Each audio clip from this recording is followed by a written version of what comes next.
আপনার কেউ টাকা মেরে দিয়েছে বা টাকা নিয়ে পালিয়ে গেছে বা টাকা ধার দিয়েছেন কিছুতেই দিচ্ছে না, অনেক দিন ধরে আপনাকে গোল গোল ঘোরাচ্ছে। তাহলে আজকে একটা উপায় বলবো, এটা যদি আপনি করেন তাহলে যে আপনার টাকা নিয়ে গেছে সে আপনাকে নিজে সেটা কিন্তু টাকা ফেরত দিয়ে যাবে। এর জন্য প্রথমে আপনাকে করতে হবে, চারটে লোহার বল নিতে হবে। লোহার বল, ছোট টিপ্পির মতো সাইজেরও আপনি নিতে পারেন, ছোট চারটে লোহার বল।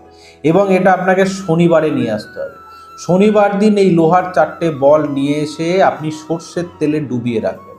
সর্ষের তেলে শনিবার দিন ডুবে থাকবে, রবিবার থাকবে, সোমবার থাকবে। মঙ্গলবার দিন আপনি সেটাকে তুলবেন, তুলে দিনের যে কোনো টাইমে আপনি খোঁজ করবেন কোথায় নর্দমা আছে, ড্রেন আছে, নোংরা, যেখানে মানুষ নোংরা আবর্জনা ফেলে সেই জায়গায় যাবেন।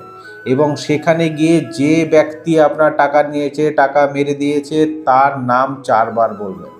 তারপরে সেই লোহার চারটে বলকে সেখানে পুঁতে দেন বা ফেলে দিন। এটা আপনি কয়েকটা সপ্তাহ করুন, রেজাল্ট পেয়ে যাবেন। আপনার সেই লোক যে টাকা মেরে দিয়েছে সেই লোক নিজে এসে আপনাকে কিন্তু টাকা ফেরত দিয়ে